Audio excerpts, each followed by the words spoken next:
Très bien, bonsoir à toutes, bonsoir à tous. Ravi de nous retrouver ce soir pour notre séminaire de rencontres philosophiques éducatives animé par Christian Verrier, Seigneur du Rail, ici présent, et moi-même Florent Pasquier, président du CIRET. On est ravis de vous retrouver tous pour ce moment de partage dans la lignée de l'esprit de René Barbier, qui avait commencé ses rencontres avec Christian il y a déjà maintenant assez longtemps. En tout cas, pour ce soir, c'est la 12e depuis que nous refaisons ce travail ensemble, que nous poursuivons ce travail. Nous sommes toujours ravis de le faire. Ces séances ont été inaugurées en 2016. Voilà, je retrouve le texte de l'Université coopérative de Paris et il se poursuit dans le cadre du journal des chercheurs et des activités du Centre international d'études et recherches transdisciplinaires. La thématique de ce soir portera sur les savoirs issus de la grande pauvreté et nous aurons plusieurs invités pour cela. Christian, je te passe la parole tout de suite pour présenter ce moment ensemble. Oui, bonsoir, bonsoir à tout le monde. Merci Florent. Alors, c'est la 14e, non pas ensemble, mais c'est la 14e depuis tout le début, la 14e séance de ce séminaire. C'est pas un rythme excessivement élevé, mais depuis 2016, mais enfin, peu à peu, on avance. Alors, à chaque fois, avec Florent, on se met d'accord assez facilement, hein, sans grand écart d'avis. On tombe assez d'accord sur les thématiques et pour ce soir, ça nous a paru assez évident de parler d'ATD Quart-Monde, puisque c'était une des comment dire, préoccupations de René en rapport avec la recherche-action existentielle, mais pas seulement avec la recherche-action, c'était aussi un sujet d'intérêt pour l'intérêt qu'il portait justement au social, au politique, etc., et au spirituel aussi, puisqu'il retrouvait du spirituel dans la recherche-action qu'il avait menée avec ses étudiants autour de la publication du premier livre sur le croisement des savoirs en 1999, hein, je crois. Alors donc là, il faut que je présente les personnes. Et tout d'abord, avant d'arriver à Geneviève et Jérémy, je vais saluer des gens que je connais un peu.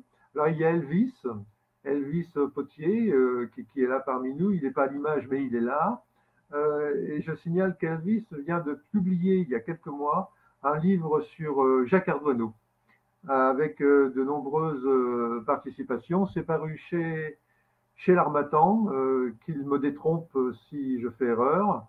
Et l'annonce est passée sur le journal des chercheurs. Vous trouverez l'annonce, ainsi que les différents contributeurs, les noms des contributeurs, je crois, qu'on les a mis dans l'annonce à ce livre sur Jacques Ardoineau, qui était un compagnon de route de longue date de René, comme beaucoup doivent le savoir.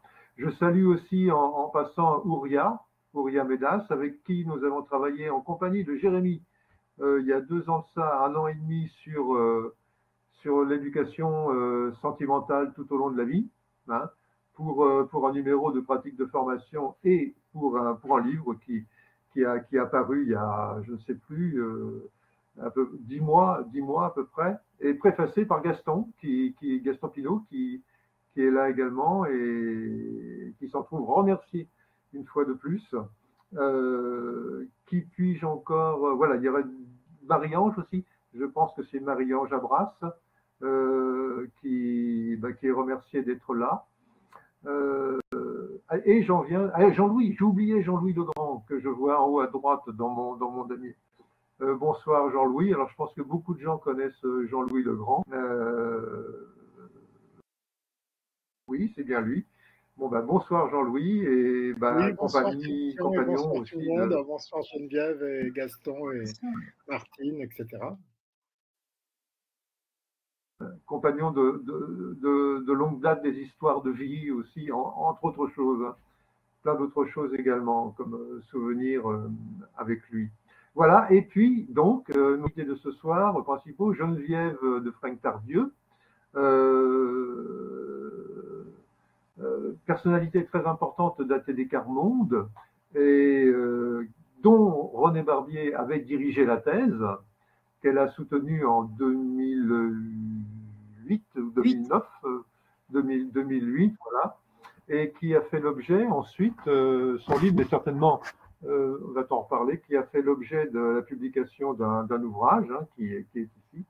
Vous en voyez peut-être le titre, c'est pas très clair, je pense, dans la webcam, mais c'est l'Université populaire monde, la construction d'un savoir, du savoir, pardon, émancipateur. Hein, ouvrage, thèse et ouvrage. Émancipatoire, pardon, oui, grave erreur. Émancipatoire. Oui, parce qu'il y a une nuance, hein, justement, à travailler sur le plan étymologique. Et donc, bah, cette thèse avait fait l'objet d'un prix, hein, le prix René Raymond de l'université de Nanterre. Voilà, donc, point important que ces universités populaires, sur lesquelles tu vas peut-être revenir à l'occasion, Geneviève. Et j'en passe à Jérémy. Jérémy Yanni, donc, qui est au Laos, si j'ai bien compris tout à l'heure. Récemment, il était au Népal, donc c'est un grand voyageur. Et Jérémy, bien, nous avons fait connaissance il y a 2 ans, 3 ans à peu près, dans le cadre de la préparation de ce numéro de revue sur l'éducation sentimentale et du livre qui a suivi. Et donc, j'ai pas eu le temps de lire le texte là, qui m'est arrivé très très récemment de toi, mais je pense que tu dois évoquer à nouveau la présence, je crois, peut-être, ce qu'on appelle la présence à ATD, sur lequel tu développeras peut-être quelques idées. Alors, je signale que tu es en thèse avec comme directrice de recherche Martine Maurice, qui est tout à côté de toi dans le. Et je crois que tu dois soutenir ta thèse vers la fin de l'année, hein, si mes souvenirs sont bons. Voilà, et donc tu as longtemps travaillé, oui, c'est bien ça, d'accord. Tu as travaillé assez longtemps pour ATD à Noisy, ensuite à Manille. Tu vas certainement revenir toi aussi sur ces points. Alors, pour ne pas être trop long et pour surtout vous laisser la parole, juste deux mots sur les 2 textes qui étaient joints à l'invitation. Alors, il y en avait un, ces 2 textes étant sur le journal des chercheurs. Hein. Il y en a un qui présentait la thèse de Geneviève Tardieu lorsqu'elle l'a soutenue. Et là, le texte de René reprend le texte qu'il avait utilisé durant cette soutenance, en insistant sur quelques points qui lui apparaissaient importants. Est-ce que l'université populaire Quart-Monde pouvait vraiment se revendiquer du terme université, dans le sens où il n'y avait pas comme objectif dans cette université de délivrer des savoirs institués en quelque sorte, des savoirs académiques, et qu'elle reposait sur d'autres présupposés, à savoir bien que la grande pauvreté recelait en elle-même un certain nombre de savoirs, de savoir-faire, de savoir-être tout à fait particuliers, et qu'en vertu de cela, elle méritait tout à fait le terme d'université. Le deuxième thème sur lequel il s'étendait, c'est celui sur lequel j'ai fait mon lapsus tout à l'heure, à savoir émancipatoire et non pas émancipateur. Et il se posait la question de savoir pourquoi et comment eh bien, l'activité de cette université populaire, et là Geneviève, tu me corrigeras, hein, autant que tu voudras, eh bien, avait bien des effets émancipatoires cette fois, des effets émancipatoires de par la façon dont elle fonctionnait et qu'elle mettait en évidence ces savoir-être qui échappent généralement aux sociologues traditionnels regardant les choses de l'extérieur. Tous les sociologues ne sont pas ainsi, mais il y en a beaucoup qui fonctionnent comme ça. Et donc, cela avait pour lui vraiment une valeur d'émancipation. Et le deuxième texte, c'est un texte qui évoque un cours, un élément d'enseignement qu'il avait mis en place après avoir participé à la publication, on va dire comme ça, du premier livre concernant, comment dire, j'oublie le titre de ce livre. Carmonde Université. Carmonde Voilà, Université. c'est ça. Ouais, le croisement des savoirs, donc, entre les savoirs issus de la grande pauvreté et puis des savoirs plus théoriques, plus académiques. Et je crois que, si mes souvenirs sont bons, René, à l'époque, avait joué le rôle de répondant lors de la présentation du livre en Sorbonne. Et il en avait tiré beaucoup d'enseignements personnels. Et à la suite, il avait donc ouvert une unité d'enseignement, un cours, à Paris 8, à l'époque, un cours en présentiel, hein, non pas un cours à distance, qui se nommait Écoute sensible en éducation et recherche-action existentielle sur la grande pauvreté. Je vais juste lire ce que l'étudiant pouvait trouver en arrivant dans le couloir de la fac, dans le panneau qui affichait les cours. Le texte invitant les étudiants à venir assister à ce cours était le suivant. Cette unité d'enseignement vise à sensibiliser les étudiants, d'une part, à l'approche transversale et à son écoute sensible en éducation, et d'autre part, ça nous intéresse plus encore ce soir, à faire partager une recherche originale et très récente qui a mobilisé des universitaires, des volontaires d'un grand mouvement d'aide aux plus défavorisés, aide à toute détresse Carmonde, et les personnes militantes vivant dans ces milieux de grande pauvreté. Les résultats de cette recherche ont été présentés au printemps 1999 à la Sorbonne. Voilà. Suivait dans le même texte, eh bien, petite présentation de la méthodologie à suivre pour l'étudiant pour assister à ce cours. J'ai juste relevé dans ce texte ce que je vais vous dire maintenant, ça fait simplement quelques lignes, hein, des points qui nous permettent de voir un peu comment ils pouvaient organiser cette UE sur des bases de recherche-action existentielle. Et ça, c'est issu d'un article qu'il fera un peu plus tard pour la revue ATD Carmonde. Vous devez la connaître peut-être, enfin ceux qui sont proches d'ATD Carmonde naturellement. Hein. C'est tiré de cette revue. Voici un fragment de son texte. J'ai donc demandé aux étudiants de se regrouper en équipes de travail de 5 à 6 personnes à partir des 5 thèmes constituant la structure du livre sur le croisement des savoirs. Chaque équipe devait explorer l'ensemble de cette recherche et la replacer dans le cadre de la méthodologie générale de la recherche-action. Elle devait également partir de l'implication de ses membres. L'implication, c'est un des mots-clés de cet enseignement. Implication de ses membres, donc, en explorant et en partageant leur histoire de vie. Histoire de vie, là aussi, on rencontre des courants très importants à Paris 8, non seulement à Paris 8, mais importants là. Chaque équipe faisait un travail approfondi sur le thème choisi, sans s'interdire d'entrer en échoïsation entre eux, en fonction de leur propre vécu. Chaque a tenu son journal d'équipe au fil des séances, suivant la méthode du journal d'itinérance que René préconisait lui-même dès qu'il avait des travaux de groupe un peu suivis.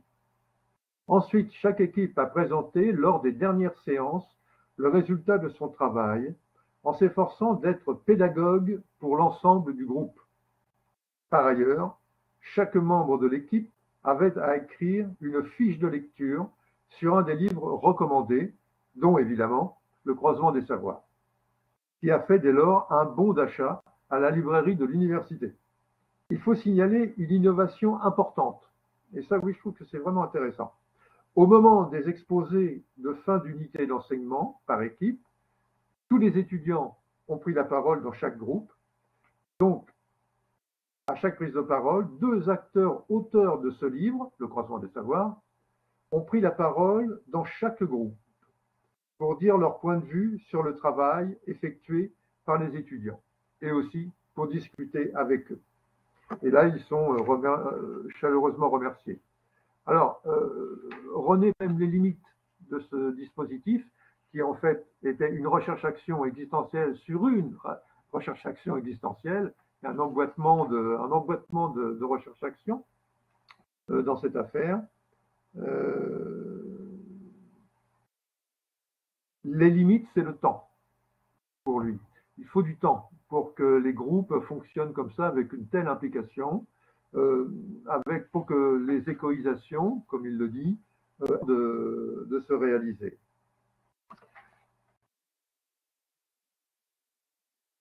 Il faut aussi réussir à faire sonner ce qu'il appelle 3 types de présence. La présence de l'homme affectif au sein de ces groupes, de l'homme symbolique et de l'homme social. Et c'est vraiment au carrefour de ces trois dimensions de l'homme, de l'être humain, eh bien que quelque chose se dégagera qui sera de l'ordre de l'émancipatoire, non seulement cette émancipation venue du croisement des savoirs, mais aussi cette émancipation des étudiants eux-mêmes travaillant sur ce sujet. Alors, il faut du temps, et puis l'un des écueils, c'est que c'est difficile parfois, c'était difficile parfois apparemment, eh ben, d'obtenir que des volontaires, que des sympathisants, que des alliés, je ne sais pas, d'ATD Carmonde veuillent bien venir à la fin pour écouter ce que les étudiants avaient à dire en sous-groupe de leurs travaux eux-mêmes en sous-groupe. Voilà.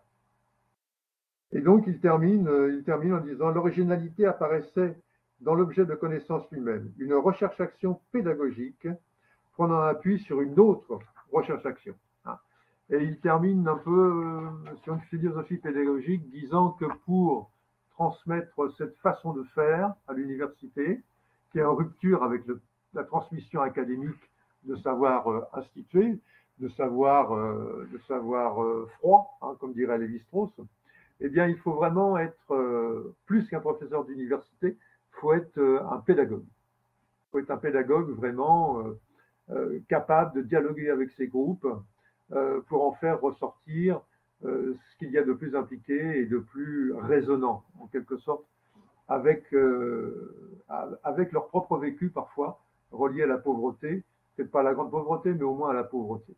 Voilà, donc ça c'était à peu près le contenu de ces 2 textes.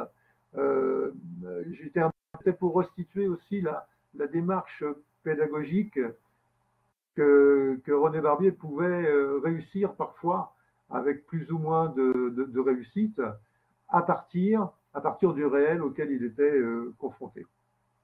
Donc c'était souvent des travaux intéressants en ce sens-là. Et qu'il ait croisé ATD justement dans ce cadre-là, eh bien, je pense que l'un et l'autre, de chaque partie, ATD bien entendu, mais aussi les étudiants de Paris 8, eh bien, ont dû très probablement en tirer des richesses dépassant largement le savoir, les richesses du savoir académique, qui en a lui aussi, bien sûr. Voilà, donc je vais arrêter là. Je te rends peut-être la parole, Florent, avant de... Oh, écoute, non, merci. Bon, juste très très rapidement, parce que tu as quasiment tout dit, quelques mots-clés, moi, que j'ai retenus de ces textes que je viens de mettre dans le chat à la demande de certaines, c'est effectivement les mots-clés habituels chez René qui font qu'on trouve son travail formidable et qu'on essaye de le poursuivre chacun selon nos possibilités. Les dispositifs universitaires, la recherche-action existentielle, la connaissance intime, les outils qu'il a développés, comme le journal d'itinérance, le fait d'avoir des auteurs, des travaux en petits groupes, le fait d'être au carrefour, au croisement, à la médiation. Dans les textes, moi, ce que j'avais retenu aussi, c'était la question des pulsions narcissiques. Bon, c'était un thème, alors on le retrouve pas forcément beaucoup ici, mais quand même, c'était lié. Et puis surtout, et je termine juste avec ça parce que ce serait trop long, le fait de la convivialité et de la qualité qui demande du temps, comme tu l'as très bien rappelé tout à l'heure, et qui nous font basculer vers tout le travail de Paulo Freire sur ces questions-là. Voilà, donc je ne m'appesantis pas et puis je propose de passer tout de suite la parole à nos invités. Alors, je ne sais pas qui souhaite commencer entre Geneviève et Jérémy. Je n'ose donner un ordre de passage. C'est comme vous voulez, en fait. Voilà.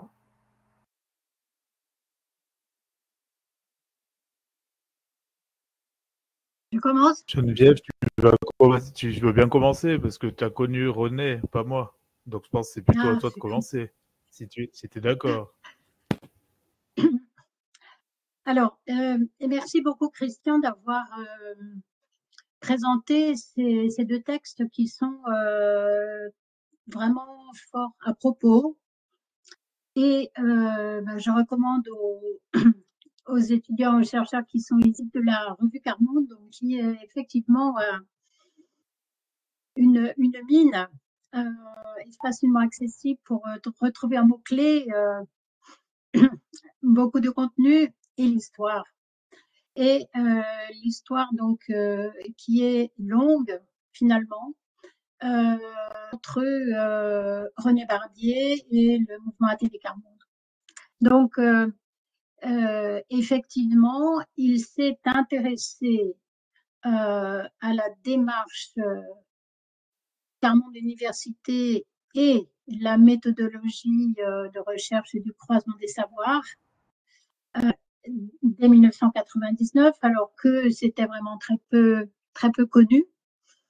Et il a osé donner sa crédibilité en faisant une intervention donc au colloque de la Sorbonne qui a été tout à fait importante et bien reçue.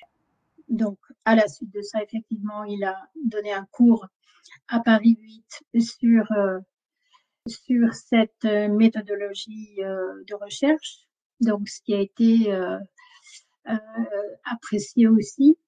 Et compte tenu de tout cela, quand j'ai eu le souhait de faire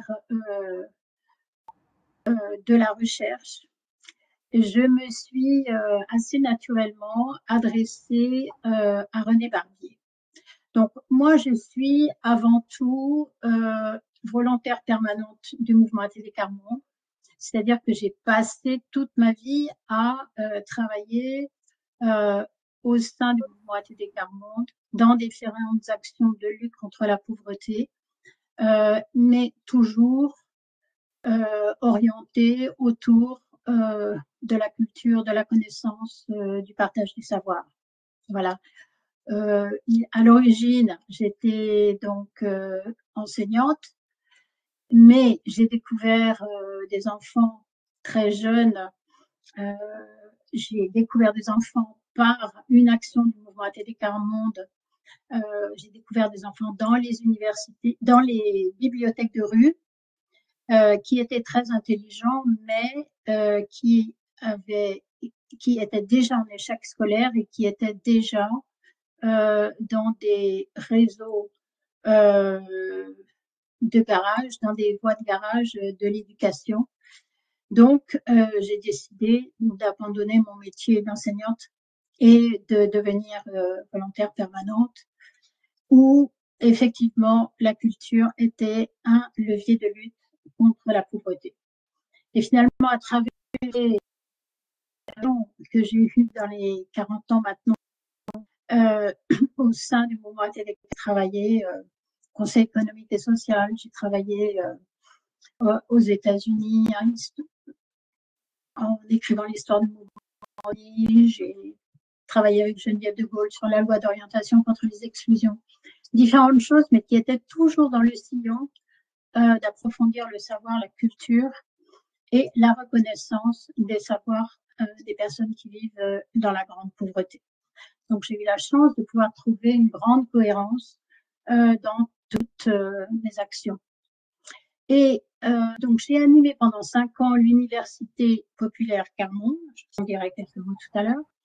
Et René Barbier m'a encouragée à faire une thèse en sciences de l'Université populaire Clermont. C'était parce que justement, il acceptait ce type de recherche qu'est la recherche-action participative, parce que ça me semblait totalement en cohérence avec la démarche de l'Université populaire. La recherche-action participative, comme vous le savez bien entendu, repose sur les personnes qui sont concernées directement par la recherche et elle a pour but, évidemment, l'émancipation des personnes concernées. Donc, c'était tout à fait cohérent avec la démarche de l'Université populaire qui est aussi la production d'émancipation à partir de la connaissance qui est fondée sur l'expérience de vie des personnes qui vivent dans la pauvreté. Donc, René Barbier, de façon très simple et très didactique et voilà, qui m'a beaucoup touchée, m'a dit, mais voilà, il faut que tu poses 3 questions aux personnes. Qu'est-ce que l'université populaire pour eux, pour elles? Comment le savoir y est construit et qu'est-ce que ça a changé dans leur vie? Voilà. Et en travaillant ensemble, on a réussi à avoir une lecture, une relecture de ces années d'animation de l'université populaire pratiquées ensemble, où vraiment à même niveau, on réfléchissait avec la démarche de la recherche-action participative et on a produit donc ce beau livre qui effectivement a été publié par l'université de Nanterre parce que René m'a encouragée à concourir au prix des thèses. Alors moi, je ne suis absolument pas quelqu'un qui aime les concours ou voilà, ça. Mais je lui ai vraiment fait confiance et c'était un gros travail parce qu'il fallait réduire d'un quart le document de thèse et donc c'était risqué, mais bon, ça m'a réussi parce que ça a été vraiment une fierté, une immense fierté pour les membres de l'université populaire que ce travail soit reconnu. Alors déjà la soutenance de thèse c'était un moment grandiose parce que on était dans un immense amphi. Il y avait tous les membres de l'université populaire qui avaient participé à la recherche qui étaient là derrière moi et ils me soutenaient, ils suivaient ce que j'avais à dire et à la fin les gens disaient alors on a été validé. J'ai trouvé ça merveilleux parce que ils sentaient vraiment que c'était leur travail, leur recherche, leur réflexion qui était prise en compte par l'université. Voilà. Et donc plus encore lorsque le prix des thèses a été accordé. Alors, je voudrais dire que cette étape, elle s'inscrit dans une démarche d'ATD Quart-Monde qui est très longue, en fait, qui remonte à ses origines, mais que je vais essayer de vous retracer rapidement parce que avec le recul du temps, c'est vraiment intéressant de s'y replonger et de voir les progrès réalisés. Alors, donc, ATD Quart-Monde est né il y a plus de 60 ans dans un bidonville de la région parisienne. Et le père Joseph Brzezinski, puisque c'est le fondateur de ce mouvement qui est aconfessionnel, apolitique, mais c'est même un prêtre, a dû déjà se battre pour faire reconnaître que la grande pauvreté n'était pas une succession de cas isolés, mais véritablement un phénomène de société et qui résultait de quelque chose d'absolument unique et à combattre, qui est l'exclusion sociale. Et donc, ATD Quart-Monde a dû travailler avec des chercheurs, avec des sociologues, pour arriver à faire exister cette population et ce phénomène. Donc, on est déjà, dès les débuts du mouvement, à reposer, à se réclamer de la démarche scientifique pour faire exister une population.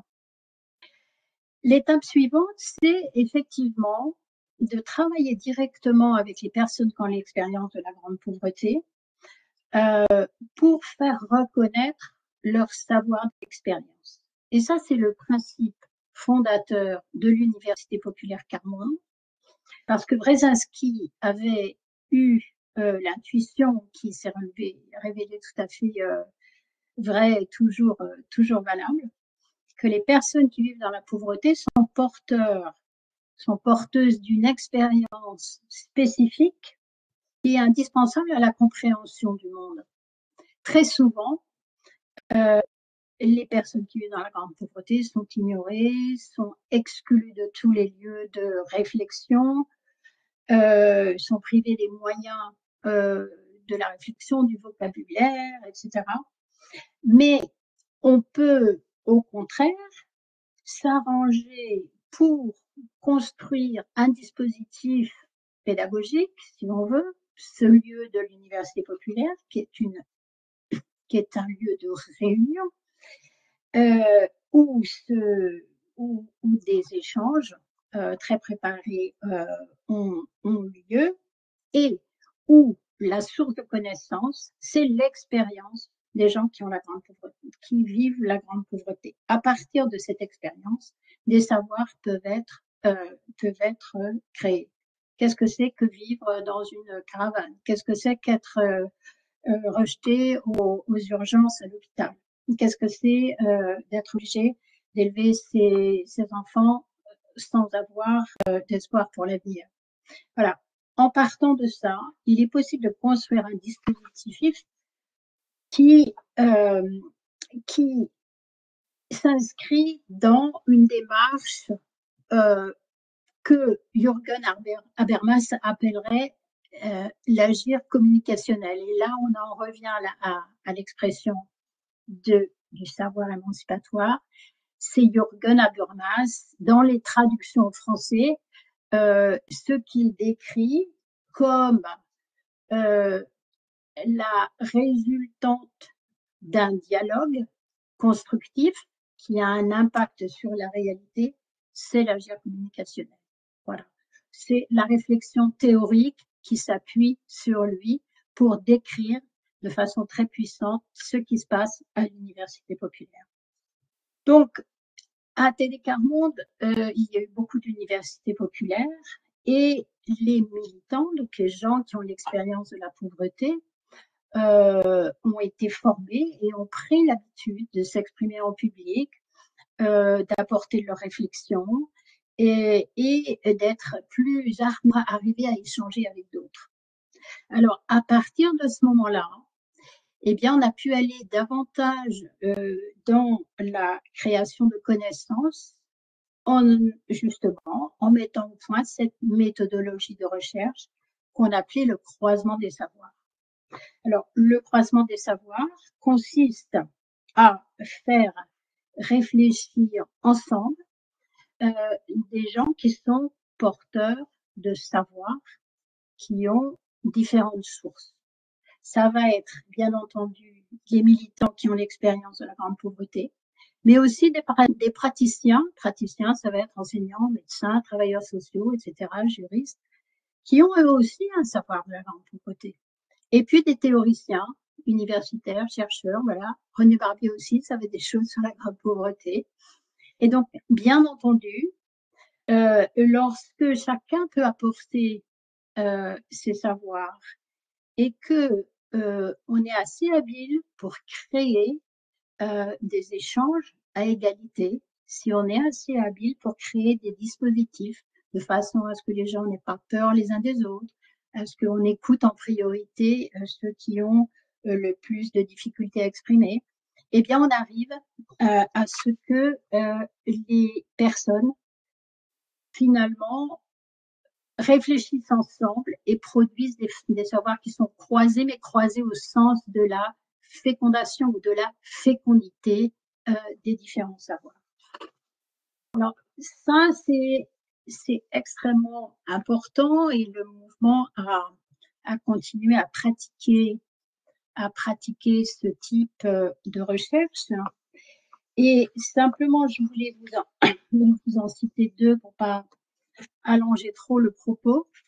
Mais assez récemment, il y a eu une nouvelle recherche qui a été pratiquée, bien entendu, en croisement des savoirs, et qui est une recherche en philosophie sociale qui a permis de creuser à fond le contexte de l'injustice épistémique. Et ça, c'est extrêmement intéressant parce que on a l'habitude de penser que effectivement, il y a une injustice de distribution dans les savoirs, comme les ressources ou les biens sociaux, l'accès au savoir est mal distribué. Mais pour les personnes qui vivent dans la grande pauvreté, c'est bien plus impactant, puisque ce non-accès au savoir fait véritablement du tort aux personnes.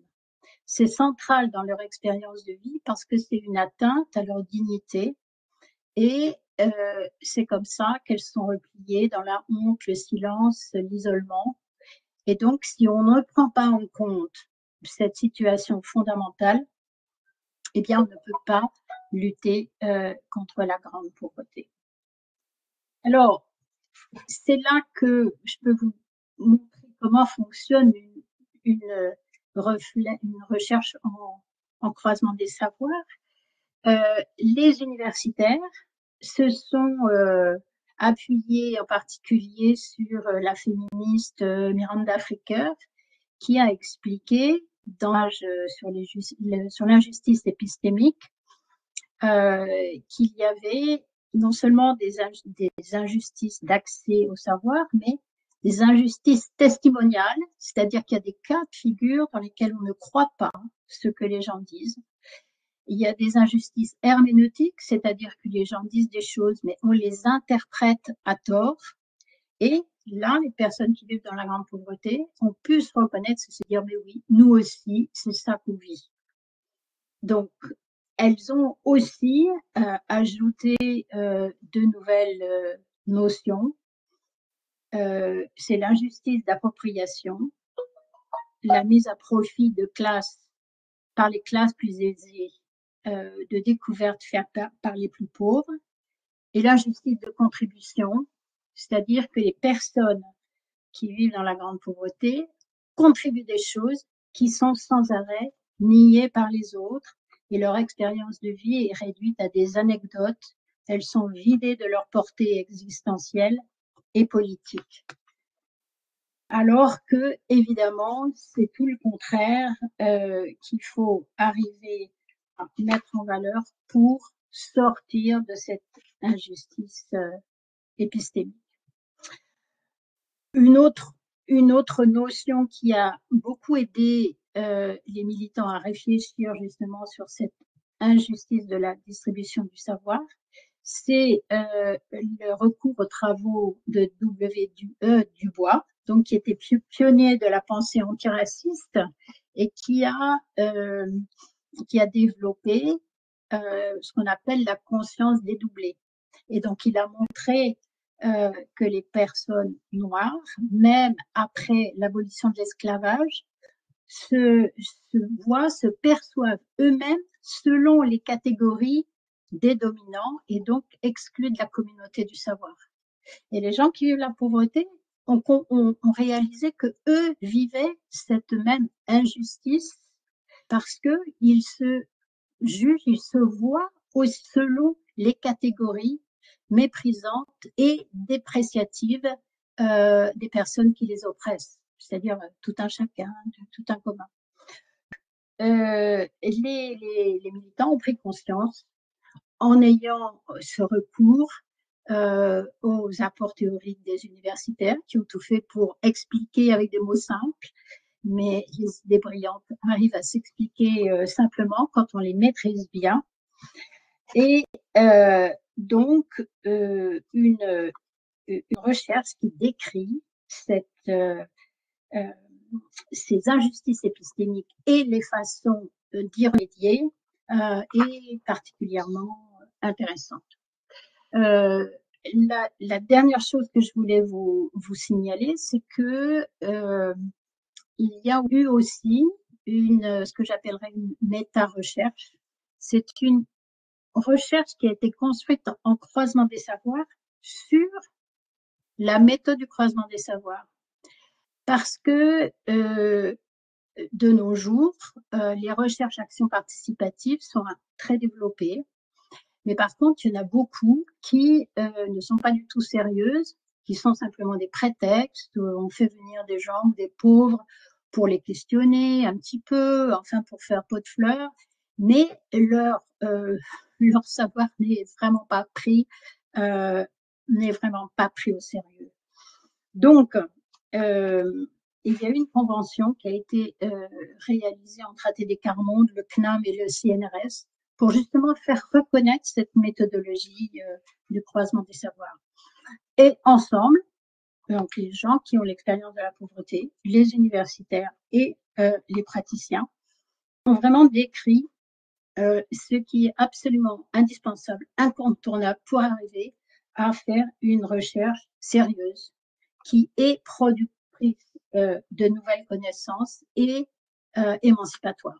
Alors, il y a des critères, la nécessité de recourir à des groupes de pairs, justement, pour arriver à rééquilibrer cette inégalité entre les pouvoirs des différents savoirs, la nécessité de coproduire ensemble, jusqu'au bout, la recherche entre les gens qui ont l'expérience de la pauvreté, les praticiens et les universitaires. C'est très difficile, mais c'est possible, en passant par des enregistrements systématiques, des transcriptions, des relectures communes, des techniques simples comme lire ensemble ou à haute voix un texte, surligner les choses avec lesquelles on est d'accord ou pas, etc. C'est possible d'arriver à rééquilibrer les pouvoirs entre les différents savoirs. Voilà, et aller jusqu'à coproduire ensemble les résultats de la recherche. Voilà, c'est ce que j'avais l'intention de vous offrir, c'est un petit panel de la progression donc des efforts d'ATD Quart Monde pour avancer dans ce qui a été possible de réaliser sur la construction de la connaissance à partir de l'expérience de la pauvreté. Et pour revenir au titre que Christian avait donné à la conférence, je dirais qu'on est très très loin du domaine social. C'est-à-dire que, bien entendu, au départ, la préoccupation est celle des gens qui vivent dans la pauvreté et de réduire la pauvreté. Mais réduire la pauvreté, ça passe aussi par la réduction des injustices épistémiques. Ça passe par ces exercices très particuliers, très, très spécifiques, qui sont passionnants, mais qui sont valides pour tout le monde, pour la société entière. Au moment où la société se brise en morceaux, où les pays sont à milieu les uns des autres, ou même au sein d'une même société, les compréhensions du monde sont tellement différentes, eh bien, s'astreindre à cette réflexion collective, cette compréhension de la réflexion des uns et des autres, eh bien, je trouve que c'est absolument fondamental pour avancer ensemble et contribuer à la démocratie. On sait que la démocratie est tellement menacée, attaquée. Cette construction commune du savoir, pour moi, c'est une brique portée à la construction de la démocratie. Voilà les quelques mots que j'avais envie de vous présenter. Et si vous avez d'autres questions, bien entendu, je suis tout à fait ouverte.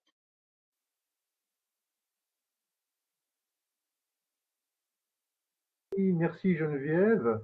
Merci parce que c'est vraiment extrêmement intéressant. Moi, j'aurais bien envie de rebondir sur plein de détails que tu as donnés, mais on n'en aura pas le temps. Mais moi, je suis content de voir aussi que les choses progressent. Par exemple, l'injustice épistémique dont tu parles, c'était une expression, une idée, une notion qui n'était pas du tout encore utilisée, même si elle était en germe probablement, dans le cours de René Berger décrit tout à l'heure. Hein. Mais c'était là, c'était là. Sauf que maintenant, on voit que ça se formalise et c'est fort bienvenu. Pas oublier que ce cours auquel j'ai fait allusion, il a quand même 25 ans aujourd'hui, un quart de siècle. Hein, ça faut aussi se replacer dans l'optique où plein de choses ont eu lieu actuellement, y compris des nouveaux tours de pensée hein, que l'on voit quand tu fais allusion aux recherches sur le racisme, par exemple, que tu peux mettre parfois en parallèle avec le vécu de la grande pauvreté. Donc c'est vraiment bien de voir que tout se réactualise et ne s'ossifie pas dans une forme qui perdrait finalement au fil du temps de son importance, quoi. Et puis ça ravive la recherche-action aussi. Hein, moi je trouve que tu as vraiment raison de souligner au passage que parfois, pour certaines démarches, le terme de recherche-action est utilisé un peu à la légère, quoi. Hein, comme une espèce de billet de passage pour de l'originalité de recherche, alors qu'elle n'en est pas dans certaines de ses formes, quoi. Voir qu'elle est plutôt dans un courant, j'oserais pas dire conformiste, mais enfin un peu collaborationniste quand même, avec l'ordre des choses. Hein, et je crois que tu as vraiment raison de réactiver aussi de ce côté-là la recherche. Bon, mais je vais me taire. Je vais me taire et je ne sais pas, Florent, comment tu vois les choses. Passe-t-on la parole directement à Jérémy ou Absolument, on se ça donne m'a un l'air temps de réaction? Non, je propose qu'on passe la parole tout de suite à Jérémy, et puis comme ça, comme l'heure tourne, on pourra proposer aux invités de la soirée de passer en mode interactif et d'échange convivial. Jérémy, si tu veux, à toi, le flow, comme on dit.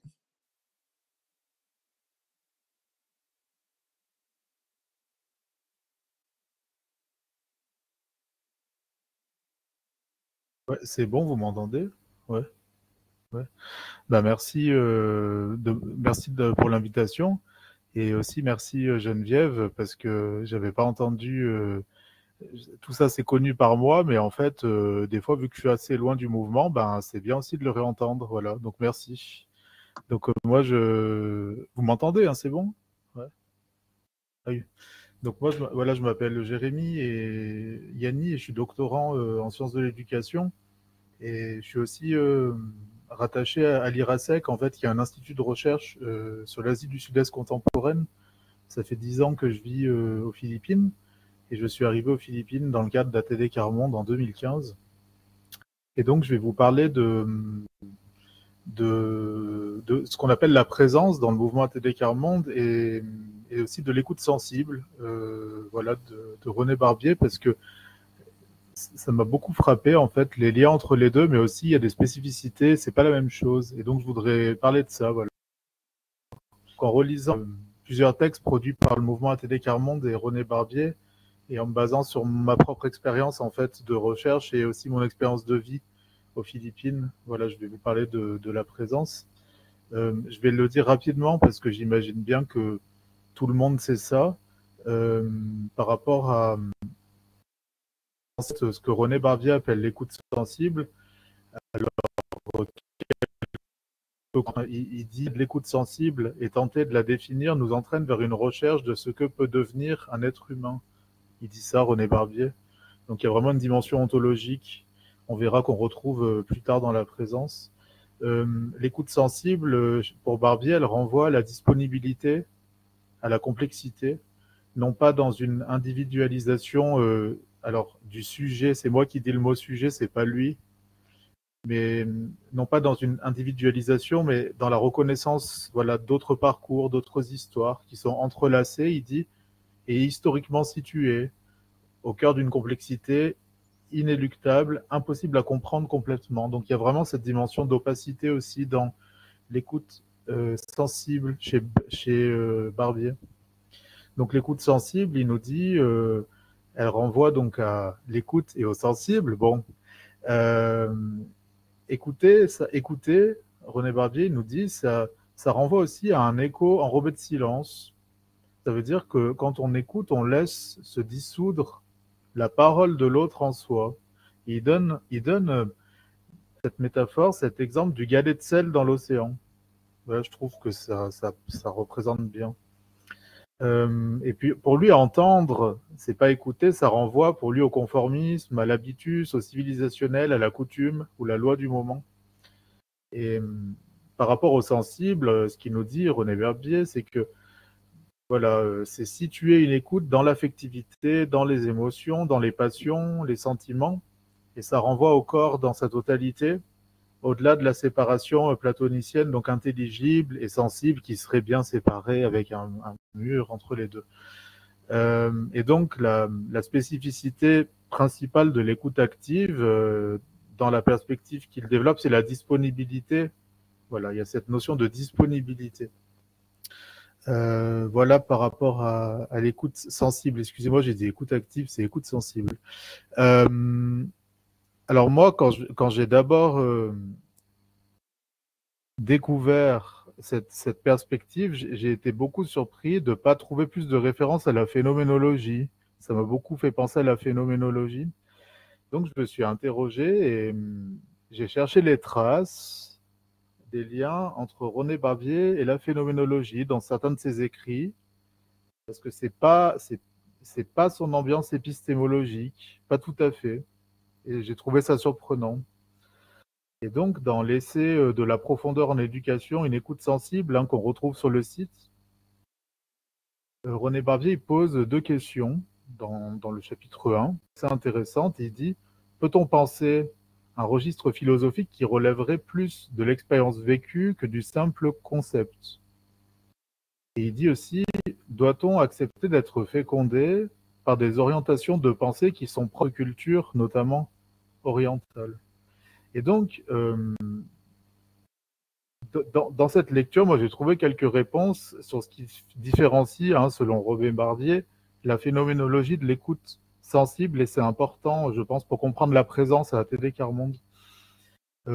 Pour René Barbier, s'éveiller à la conscience, ça renvoie pas à s'éveiller à la conscience de quelque chose, la conscience d'un objet, mais plutôt à un état particulier de la psyché, il dit, qui est sans séparation avec le monde. Et tout ça, ça conduit vers le sentiment océanique de Romain Rolland. Donc on voit bien, en fait, qu'il y a un écart avec la proposition de la phénoménologie qui postule que la conscience est intentionnelle dans le sens où elle a un objet. La conscience n'est pas vide, on est conscient et conscient de quelque chose. C'est ça la proposition de la phénoménologie. Et Barbier, il semble affirmer l'inverse, que la conscience, elle n'est pas intentionnelle. Et il développe cette idée dans l'essai inachevé dont j'ai parlé. Donc après quelques remarques, voilà, c'est parler de la présence dans le mouvement ATD Quart-Monde, qui est différente de ce sentiment océanique et qui relève pour moi de l'intentionnalité de la conscience, c'est ce qui la différencie de l'écoute sensible. Donc moi personnellement, donc voilà, la rencontre avec la grande pauvreté aux Philippines, pour moi, elle a été une porte d'entrée vers dans un monde où en fait tout était flou, tout était parce que je parlais pas la langue, parce que ils habitent dans un cimetière public, parce que les gens qui vivent dans la rue à Manille, c'est horrible, quoi. Enfin, je dis pas que c'est plus horrible qu'en France, mais en tout cas, moi, ça m'a vraiment choqué plus que ce que j'avais vu en France, vraiment. Les gens vivaient sous un pont, enfin, c'est atroce, quoi. Voilà. Et c'est atroce, mais c'est incompréhensible comme ça, quoi. Il y a un truc qui est gênant, qui est dérangeant. Et pendant plusieurs années, je m'étais dit, mais comment je suis qui là-dedans, quoi.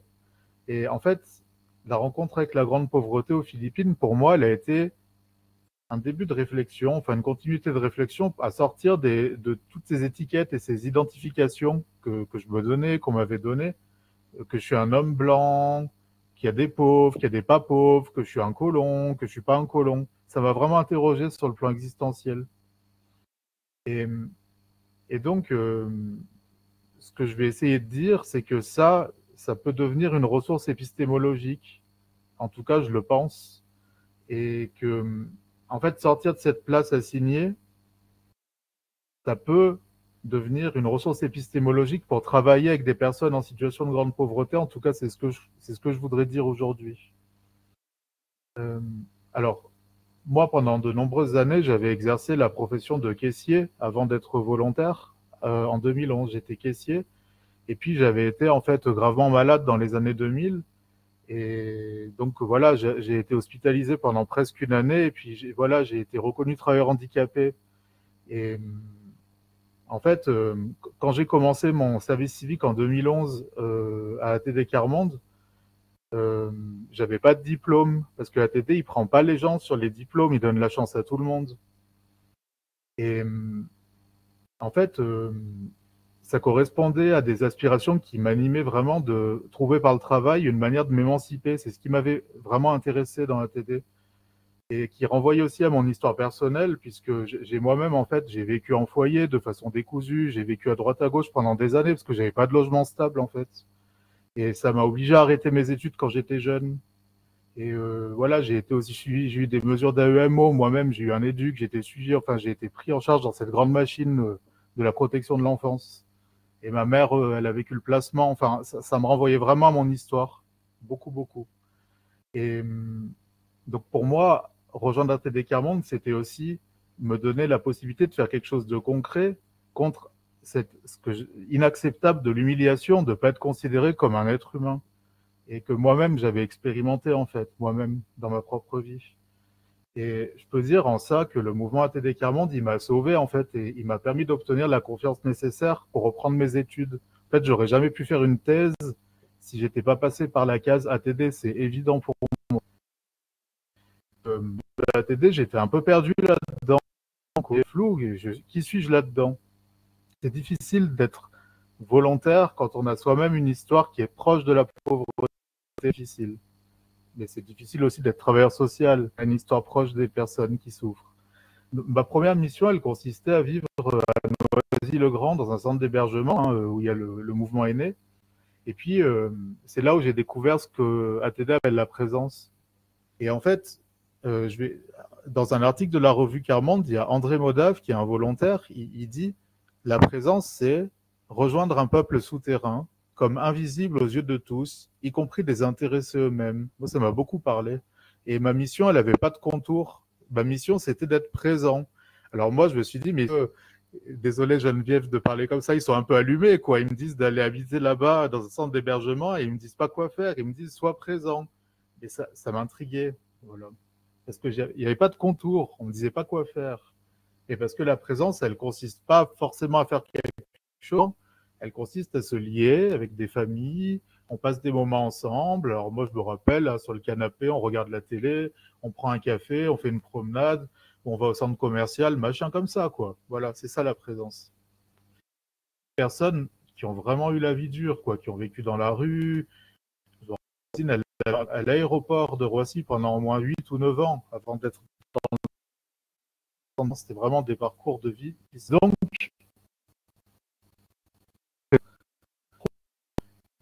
elle a une caractéristique, c'est qu'elle est souvent silencieuse, parce que devant telle situation, on ne trouve pas les mots.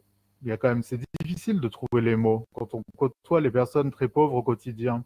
Je pense que Geneviève, tu es d'accord. Des fois, on ne peut pas trouver les mots de ce qu'on voit. Et ça, moi, ça m'a développé une sensibilité, voilà, aux vagues, à l'eau dont j'ai parlé tout à l'heure.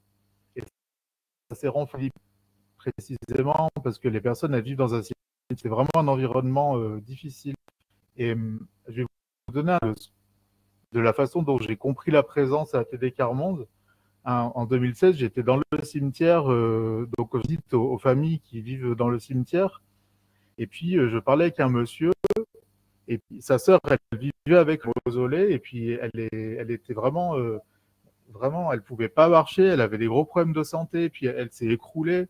Et en fait, elle est morte devant nous, et puis on a dû prendre la faire pousser pour la mettre dans une couverture et on l'a portée pour aller dans l'allée principale. Et on pensait peut-être qu'on allait pouvoir trouver un transport pour l'emmener à l'hôpital, mais on n'a pas trouvé. Et en fait, moi, j'ai marché, et puis mes larmes, elles coulaient, et je pouvais pas parler. Et pour moi, c'est ça la présence, en fait, c'est d'être là. Et on peut pas parler, on peut pas prendre la parole, c'est pas possible, mais on est quand même là. Et c'est en fait la présence. Voilà, c'est comme ça que je la comprends. Et le monsieur m'a dit, il m'a dit, il m'a dit en filipino, ganito kuyang buhay natin. Ça veut dire nos vies. Et nos, c'est nos, tout le monde, nous tous. Nos vies sont comme ça. Voilà, nos vies, c'est comme ça, nos vies. Et pour poursuivre sur le plan épistémologique, donc par rapport à l'approche, j'ai essayé moi de comprendre en quoi la présence c'était une ressource épistémologique pour faire une recherche. Et j'ai trouvé que la lecture de Édouard Glissant, en fait, elle permettait de répondre partiellement à cette question. Qu'est-ce qu'il nous dit, Édouard Glissant? Il nous dit ne pas avoir accès au sens tragique des situations opaques, on peut les traverser à condition de se défaire de l'illusion d'une lecture transparente du réel. Voilà, moi, ça m'a beaucoup aidé. Donc, ce droit à l'opacité, d'errance face aux définitions qui inscrivent, ça veut dire qu'en fait, ça reste incompréhensible et les individus ne sont pas toujours transparents. Mais ça ne veut pas dire que le monde n'est pas connaissable. C'est pas la même chose. Et donc, ce qui critique Glissant ici, c'est la difficulté de la science dite universelle à comprendre les réalités à partir de la légitimité qu'elle se donne. Elle s'auto-alimente là-dedans. Voilà. Nous, aux Philippines, on a mené une recherche il y a l'année passée autour d'une action. Alors, on n'a pas utilisé la méthodologie du croisement des savoirs que Geneviève vient de présenter parce que le mouvement, en fait, est ouvert à la pluralité des méthodes et ça se construit aussi beaucoup à partir des ressources locales, qui est là, quelles sont les sensibilités en jeu. Ça se construit aussi comme ça, le mouvement. C'est pour ça que c'est un mouvement. Et par rapport à la recherche qu'on a menée, en fait, on a essayé de savoir, à partir d'une action autour de l'épargne, tous les vendredis, on allait dans le cimetière récupérer, proposer aux personnes d'épargner, celles qui le souhaitaient. Donc moi, j'ai participé à cette action pendant 4 ans. Après, j'ai arrêté, puis j'y suis retourné pendant 2 ans. Donc, ça fait 10 ans, en fait. Et on a essayé de comprendre, en fait, à quel type de transformation la pratique de l'épargne, elle provoquait. En fait, à quoi ça leur sert d'épargner. Mais c'est pas juste pour savoir niaisement un petit peu et bêtement à quoi ça sert, c'est pas ça, c'est aussi pour que les personnes, elles réfléchissent à ce que ce geste de l'épargne qu'elles ont commencé à adopter semaine après semaine, en fait, voulait dire pour elles, comment ça les aidait, etc., comment elles se projetaient. Et justement, par rapport à ce travail de recherche, on s'est vraiment basé sur la présence, ça veut dire tout ce qu'on a construit avec ces personnes pendant des années, à travers ces moments de présence qui sont silencieux, qui sont pas prévus, qui relèvent de l'imprévu, de l'opaque, et qui sont pas de la logique déductive, voilà, pas du tout. On est dans une autre logique. Et donc, ce que je voulais dire, c'est que la présence, elle a été pour nous le prérequis à installer des espaces de réflexion en commun et de dialogue en commun. C'est tous les espaces après dont Geneviève a parlé, des groupes de pairs, etc. Voilà, donc pour conclure, ce que je voulais dire, c'est que la présence comme expérience à ATD, de mon point de vue, elle n'est pas astreinte forcément aux obligations du langage. Déjà, c'est une première chose. Et elle rejoint dans une certaine dimension l'écoute sensible de René Barbier, mais elle s'en différencie, moi je dirais, parce que elle repose vraiment sur une intentionnalité de la conscience. Notre conscience, en fait, comme frères et sœurs des plus pauvres, comme membres du mouvement ATD Quart Monde, elle a un objet et une intentionnalité, c'est l'éradication de la pauvreté. Donc pour conclure sur les deux questions que pose René Barbier, peut-on penser à un registre philosophique qui relèverait plus de l'expérience vécue que du simple concept? Et doit-on accepter d'être fécondé par des orientations de pensée qui sont propres à d'autres cultures, notamment orientales? Donc je dirais que la réponse est oui, bien sûr que oui, mais que évidemment, il faut construire. Il y a une construction épistémologique qui est singulière. Il n'y a pas de règle générale là derrière. On ne peut pas y répondre avec une méthode. On peut répondre à ça qu'avec une construction épistémologique singulière qui se rapproche d'une praxis, en fait. Voilà. Donc, je voulais conclure là-dessus. Ah, je n'ai plus le son. Je sais pas si je suis le seul. Non, vous aviez le son encore pour la conclusion de Jérémy. Ah bah écoute, tant mieux. Alors c'est certainement le système qui, qui m'a dit que c'était le moment d'arriver, si on veut garder un petit peu de temps pour les échanges. Jérémy, excuse-moi, du coup, je t'ai peut-être coupé comme j'ai plus de son. Non, c'est Est-ce que tu fini. as terminé C'est ce que fini. tu voulais dire? Oui, c'est Tu as fini. fini? Oui, ok, je lis sur tes lèvres que c'est oui. Parfait. Christian, tu avais très envie de rebondir tout à l'heure. Peut-être si tu veux le faire rapidement, puis après on laissera la parole à la salle. Je propose qu'on ouvre directement pour la salle, non, parce que le temps passe. Euh, euh, Peut-être si déjà, pour repartir un peu dans le sens inverse, s'il y a déjà des rebondissements sur cette idée de présence chez Jérémy, peut-être. Sinon, on part sur autre chose.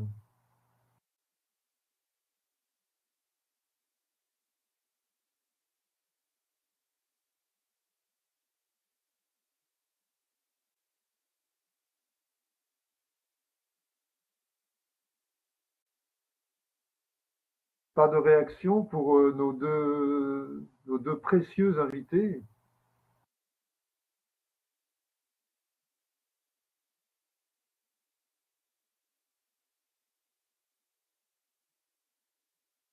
Parfois, c'est un peu long hein, pour que chacun réalise que le moment est venu.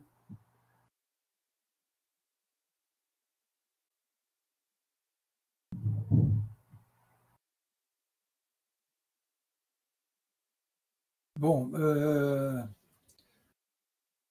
Ah, voilà, Gaston. oui, ben, je pense que le silence est une preuve d'une écoute sensible que vous nous avez provoquée, quoi, hein, et qu'il faut du temps. Alors la notion de temps, bon, pour aller vite, moi, et pour nous rejoindre avec René, je suis comme on dit, dans une transition paradigmatique, quoi, qui inclut à la fois les pistémés, les méthodes, la pratique et les modes d'être, et que cette transition est intergénérationnelle et et puis transculturelle, quoi, hein. Et ça, je trouve, je veux remercier les deux organisateurs de nous permettre de cette connexion transgénérationnelle et transculturelle. Et c'est ça qui me rend optimiste en vous entendant. Donc, j'avais un peu entendu Jérémy et je me dis, mais avec qui va-t-il faire sa thèse, quoi?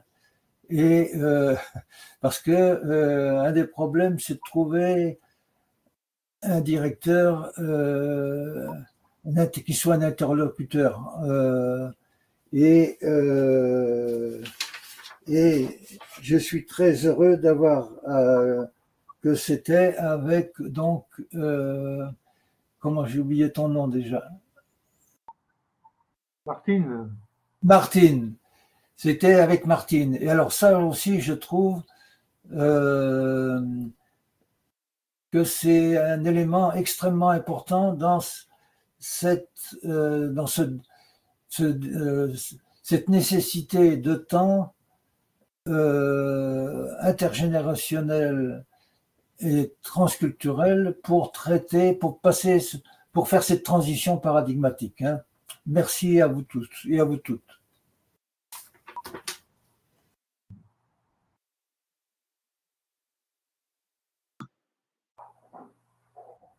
Alors, une question. Comment Martine et Jérémy vous vous êtes rencontrés? Bah, c'était mon enseignante quand j'étais étudiant à l'IED en master. C'est ça, je suis inscrit à son séminaire. Et puis, par le biais de l'IED, en fait.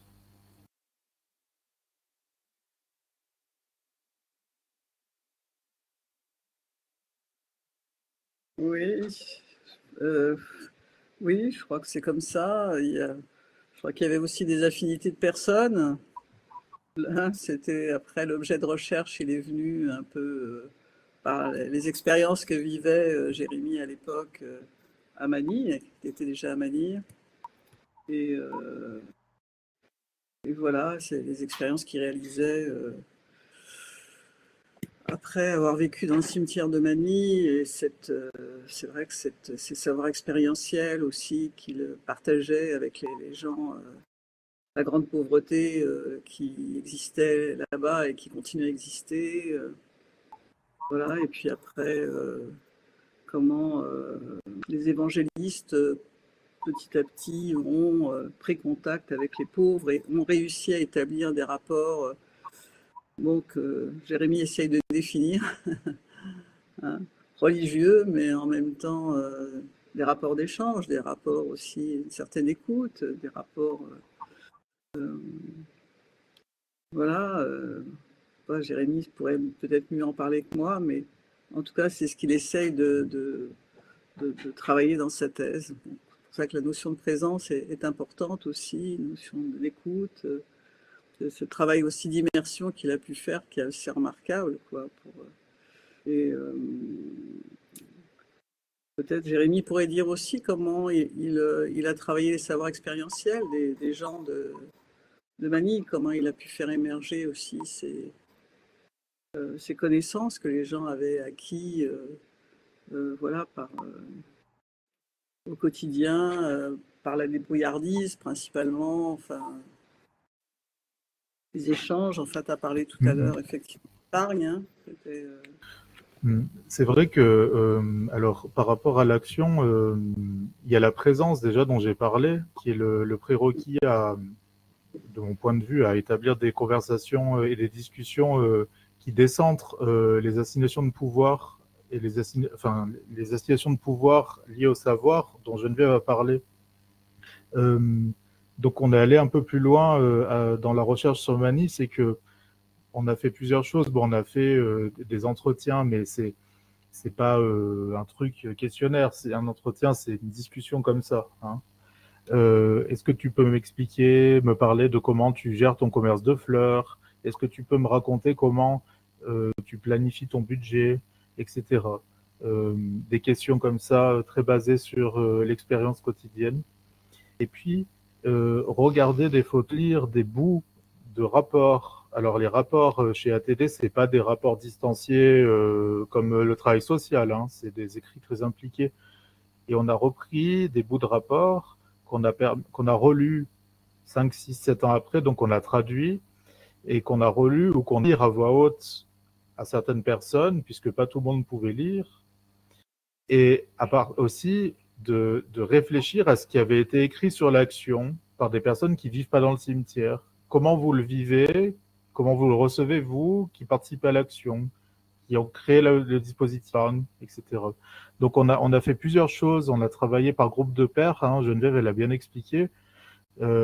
Et aussi par moment, pas par groupe de pairs, mais par groupe, on va dire, d'histoires tissées, c'est-à-dire les gens qui étaient là à une période donnée, peu importe qu'ils soient volontaires, alliés, qui connaissent la pauvreté ou pas. Donc on a alterné un petit peu.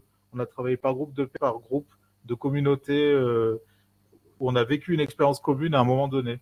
Et là, c'était pas forcément par groupe de pairs dans le sens où les personnes qui vivaient la grande pauvreté avaient un espace.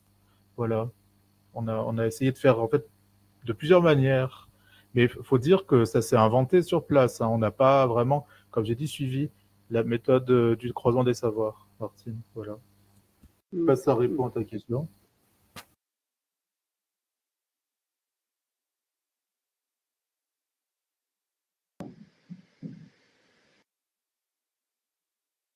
D'ailleurs, là, allô, vous m'entendez? Oui. Oui, oui. Ouais.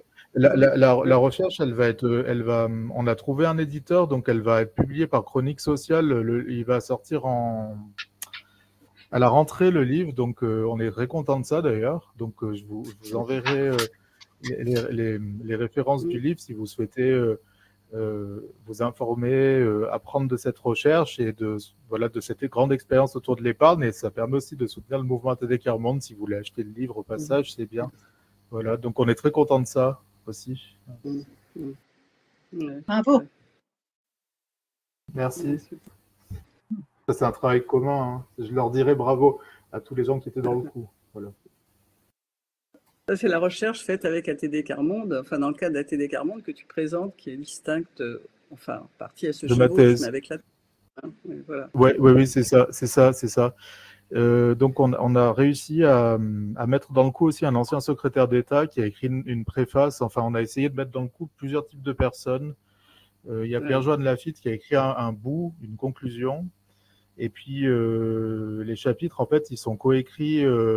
Alors, coécrire, ça veut dire aussi, on note précisément, on retranscrit ce que la personne dit, on écrit, on met en forme et on vérifie. Voilà, parce qu'on peut pas, on n'a pas la même habilité et formation pour écrire. Hein. Enfin, c'est tout ce que Geneviève disait tout à l'heure. Tout ça, c'est des conditions, ça demande du temps, des heures, des jours, des semaines, quoi.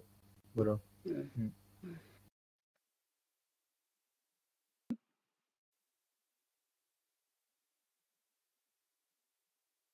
Oui, j'aurais une question pour Geneviève, mais peut-être tu souhaiteras pas en parler. Hein.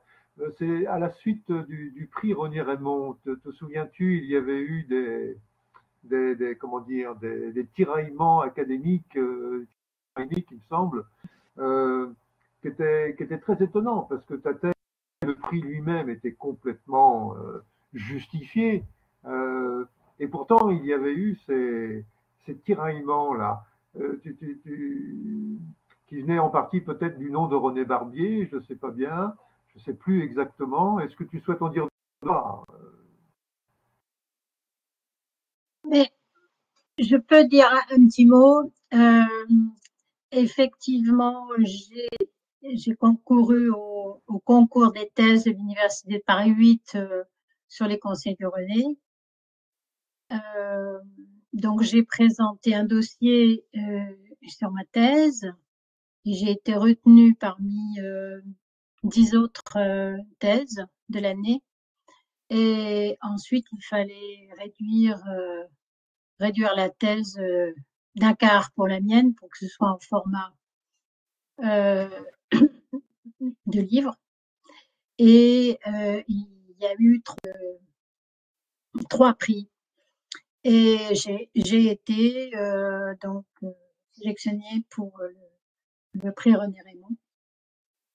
Et tout allait bien. J'avais commencé la mise en page du document jusqu'à ce que d'un seul coup je reçoive un coup de téléphone me disant que je n'avais plus le prix des thèses et que je devais venir voir le directeur de la recherche de l'Université de Paris 8. Et il avait pris sur lui de remettre en cause la décision du jury des thèses. Et là, j'étais quand même un peu interloquée. Et je m'en suis remise aux différents membres du jury et en particulier la présidente, son nom m'échappe, Hélène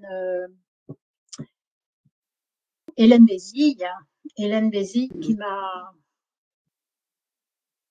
qui m'a conseillé, qui m'a fait comprendre qu'il s'agissait d'une rivalité finalement et qui était symptomatique de l'espèce d'incapacité de l'université classique, entre guillemets, de reconnaître comme scientifique et comme valable cette démarche de recherche action participative avec des gens qui ont l'expérience de la grande pauvreté.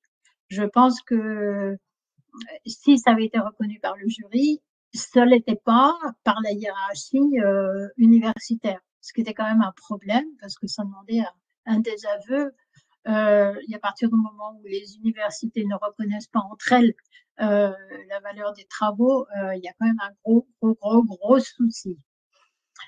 Alors, j'ai été quand même bien conseillée par Hélène Bézille, parce qu'elle m'a dit, mais ce qui t'a dit oralement, il n'aurait jamais pu l'écrire, donc tout simplement, il faut l'ignorer. Et voilà, donc je lui ai réécrit en disant que je remerciais pour avoir confirmé que j'avais bien reçu le prix des thèses.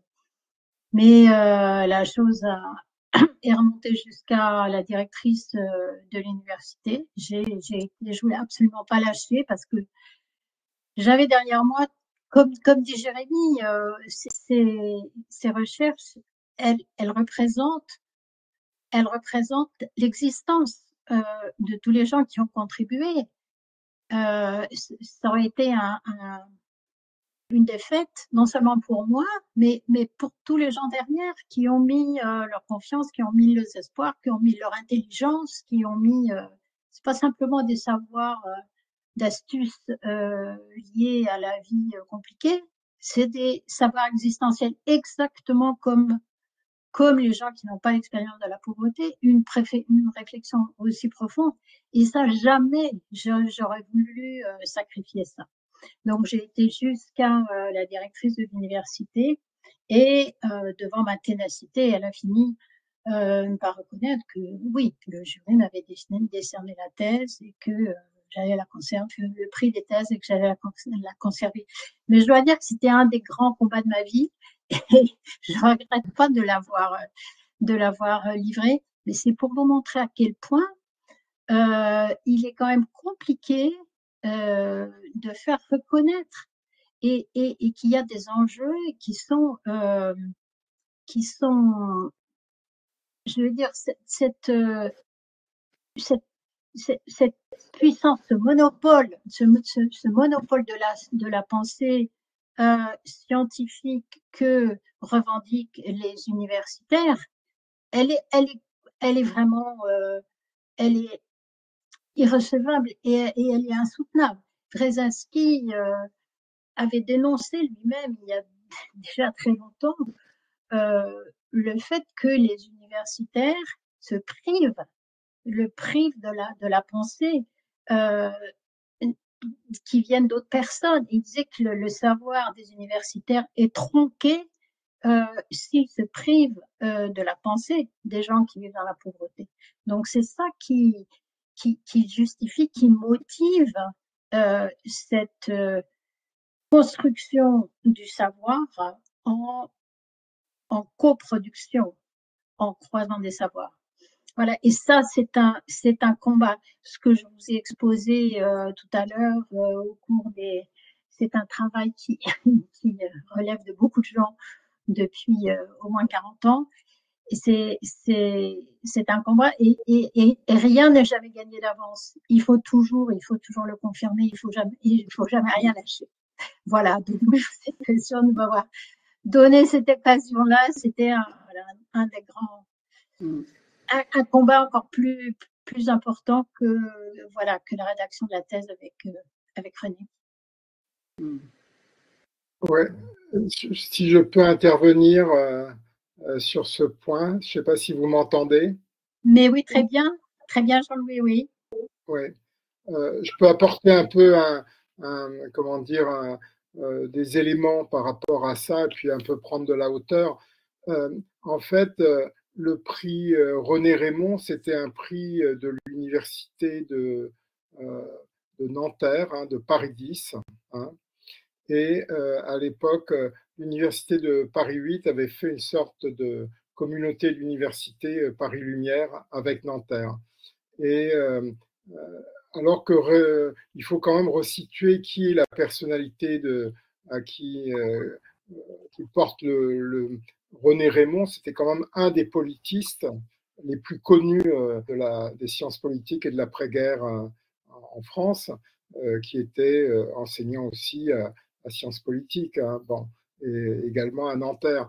Et donc, il y a là, on voit que pour reprendre l'expression un peu que Gaston avait donnée à un de ses premiers ouvrages, Combat aux frontières des organisations, là c'est combat à l'intérieur des organisations, hein, et notamment combat à l'intérieur de Paris 8, hein, parce que ça s'est passé beaucoup par rapport à l'image de la question de la recherche-action aussi. Voilà. Donc, heureusement que Hélène a été bien inspirée de conseiller Geneviève sur une logique qui était très, très institutionnelle, parce qu'on était vraiment dans une logique d'intimidation, hein, tout simplement. Et c'est pas indifférent. Bon, on va pas citer les noms, etc., pour pas avoir de diffamation, mais bon, ça s'était joué au sein des instances aussi de Paris 8 et par ricochet de celle de Nanterre, avec qui il y avait une communauté d'université. Bon, je voudrais juste rebondir un peu parce qu'on voit que c'est des sujets qui sont très, très, très, très, très chauds, hein, et puis essayer de replacer un peu dans une sorte de prendre un peu de la hauteur et de voir que en fait, ce type de pédagogie, hein, par tout ça, il y a des enjeux démocratiques, et là les enjeux sont quand même que des personnes qui d'habitude n'ont pas le disons de forme de reconnaissance et le droit à la parole puissent avoir une parole, et c'est tout l'enjeu d'ATD, puissent avoir une parole collective, pensée, et après, sur la scène publique, politique, production des savoirs. Et là, ça rejoint d'autres mouvements, notamment, je pense, à ce que Gaston ou Georges Lerbet et d'autres faisaient à Tours des marches par production de savoir. Voilà, je pense aussi à des démarches où on a pu faire en sorte, par exemple, ça a été très éphémère, mais bon, c'était une université populaire à Paris 8, directement inspirée de ces approches-là, où des gens qui étaient à l'université produisent directement un mémoire, etc. Alors même si on n'a pas pu continuer parce que l'environnement, c'est quand même assez hostile, mais et je pense aussi à d'autres choses qui sont des formes de démocratie participative, vous voyez, comme il y a eu plusieurs types d'expériences, et dont on a souvent, qui ont donné des choses très très intéressantes, mais qui ont été souvent niées, hein. Ce qui a été issu des Gilets jaunes a été carrément, n'a pas eu l'audience que ça méritait, et ainsi de suite, sur beaucoup de domaines. Et la question que je me pose, c'est aussi très souvent, ceux qui font ce travail-là, ce sont souvent des anthropologues de terrain, hein, qui sont sur le terrain et qui essayent de donner à voir, de donner à entendre comment vivent les personnes et les communautés en grande pauvreté, hein. Et les sociologues, anthropologues, Geneviève a cité Du Boyle, un des premiers sociologues, anthropologues noirs qui travaillait déjà il y a plus d'un siècle aux États-Unis. Donc, il y a là des enjeux. Or, on voit que ces questions-là sont des questions qui sont quand même dans le monde dans lequel on traverse, sont quand même fondamentales. Et on assiste à un mouvement totalement inverse finalement, où les personnes et les groupes, même les chercheurs patentés, hein, sur l'écologie, sur autre chose, sont interdits de parole. On n'a même plus le droit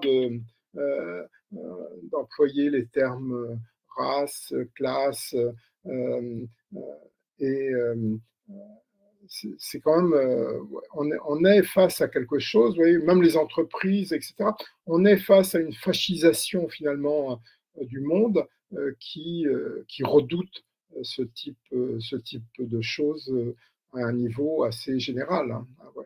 Donc ça pose une question politique, et c'est pas pour rien que cette thèse avait obtenu le prix René Raymond, hein, et c'est un enjeu de sciences politiques, quoi. Voilà ce que je voulais dire. Excusez-moi d'avoir été un peu long. Non, merci. Merci Jean-Louis.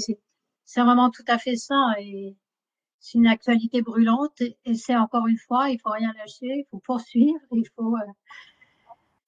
voilà, il faut se soutenir, il faut persévérer, surtout persévérer.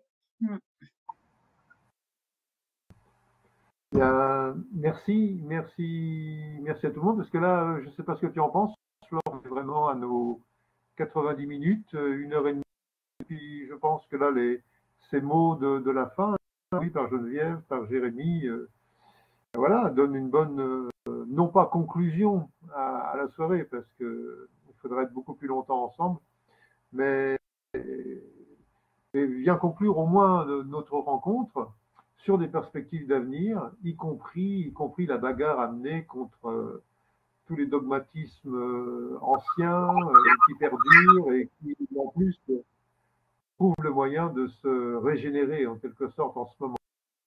Il y a le Trumpisme et d'autres choses encore, d'autres personnalités.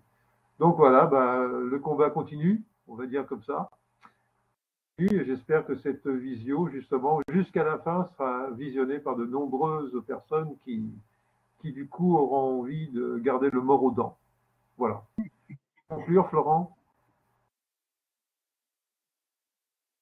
Très bien. Bon, j'ai des petits soucis de matériel.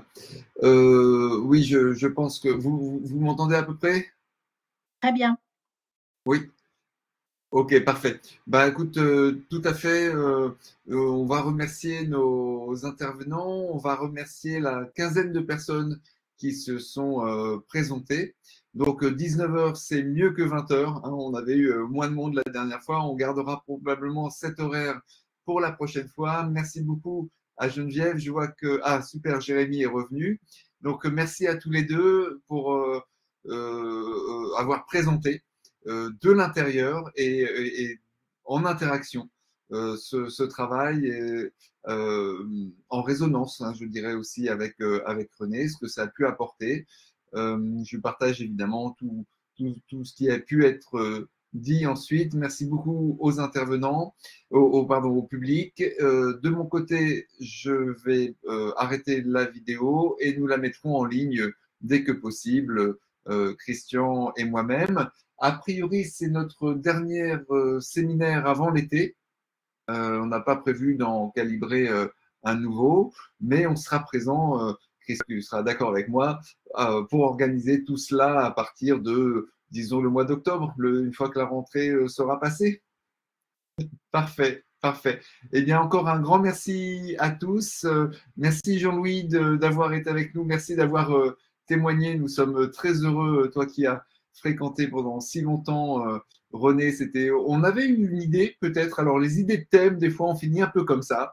Eh bien, on s'était dit, pourquoi pas reconstituer l'équipe d'Expéris de l'époque avec ceux avec qui nous sommes encore en contact. Et ils sont plusieurs ici ce soir. Et puis, faire quelque chose dans cette fameuse convivialité que nous avions envisagé, exploré au tout début de cette rencontre. À très bientôt et une très bonne suite de semaine. Merci encore pour votre présence. Merci. Merci.